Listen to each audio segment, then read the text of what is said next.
एक बार गौतम बुद्ध एक जंगल से गुजर रहे होते हैं। बुद्ध देखते हैं कि 3 व्यक्ति बुद्ध की ओर दौड़े चले आ रहे हैं।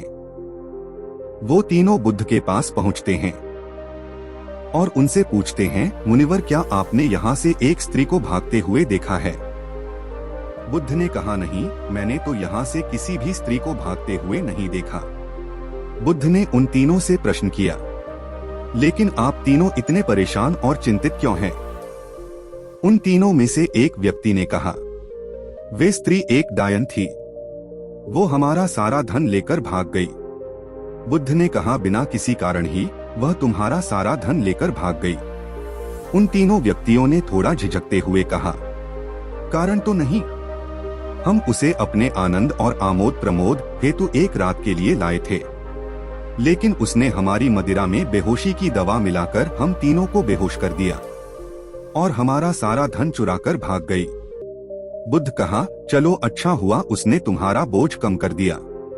यह सुनकर उन तीनों व्यक्तियों में से एक व्यक्ति को क्रोध आ जाता है और वो बुद्ध से कहता है, अरे सन्यासी, तू हमारा मजाक उड़ा रहा है।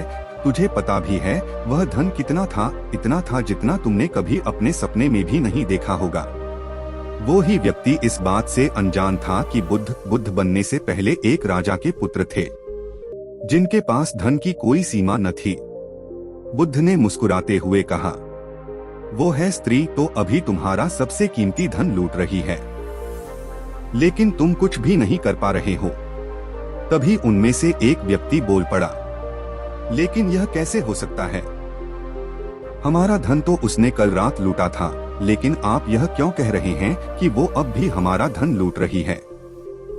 बुद्ध ने कहा, धन तो उसने भूतकाल में लूटा था, लेकिन तुम उसके बारे में सोचकर अपना वर्तमान कमा रहे।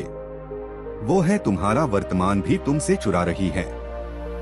हो सकता है तुम उसे भविष्य में पकड़ लो और दंड भी दो, लेकिन इस भूत और उस भविष्य के चक्कर में तुम्हारा वर्तमान तो हाथ से जा रहा है, और यही सबसे बड़ी समस्या है। तुम भूतकाल का बोझ उठाए उस भविष्य को बदलने का प्रयास कर रहे हो जो अनिश्चित है, और खो रहे हो अपना वर्तमान। यह सुन तीनों व्यक्तियों में से एक व्यक्ति कहता है, बात तो आप ठीक ही कह रहे हैं, लेकिन यदि हम इसी पल में जी पाए तो? बुद्ध ने कहा, यदि तुम इसी क्षण में जी पाए तो तुम अपने आप को जान सकोगे और अपने दुखों का मूल कारण भी जान पाओगे। उन तीनों व्यक्तियों में से एक व्यक्ति बुद्ध से पूछता है, क्या आप अपने आप को जान पाए, और अगर जान पाए तो उस जानने से हुआ क्या? उन तीनों व्यक्तियों में से एक के पास बांसुरी होती है। बुद्ध ने कहा, मित्र जन, मुझे अपनी बांसुरी देना। वो व्यक्ति हंसते हैं और कहते हैं, तो अच्छा, अब सन्यासी बांसुरी बजाएगा। बुद्ध बांसुरी लेते हैं और बजाना आरंभ करते हैं। जैसे ही बुद्ध बांसुरी बजाना शुरू करते हैं, आसपास के सभी पक्षी पेड़ पौधों और घोषणाओं को छोड़कर बुद्ध के पास आकर बैठ जाते हैं, और वो तीनों व्यक्ति भी पूरी तरह से बुद्ध की बांसुरी की धुन में खो जाते हैं। बुद्ध बांसुरी बजाना बंद कर देते हैं, लेकिन अभी भी वो तीनों व्यक्ति टकटकी लगाए बुद्ध को देखे जा रहे थे, क्योंकि उन्होंने आज से पहले बांसुरी की इतनी मधुर धुन कभी नहीं सुनी थी। वो बुद्ध से पूछते हैं, आप इतनी मधुर बांसुरी कैसे बजा लेते हैं? बुद्ध ने कहा, अगर तुम भी इतनी मधुर बांसुरी बजाना चाहते हो तो बांसुरी पर ध्यान ना लगाकर अपने आप पर ध्यान लगाओ। खुद को जानने पर ध्यान लगाओ। यदि तुम अपने आप को जानने में सफल हो पाए तो बांसुरी अपने आप ही मधुर बजेगी और सभी लोग उसे सुनकर आनंदित होंगे। बुद्ध उनकी बांसुरी उन्हें वापस देखकर वहां से चल देते हैं।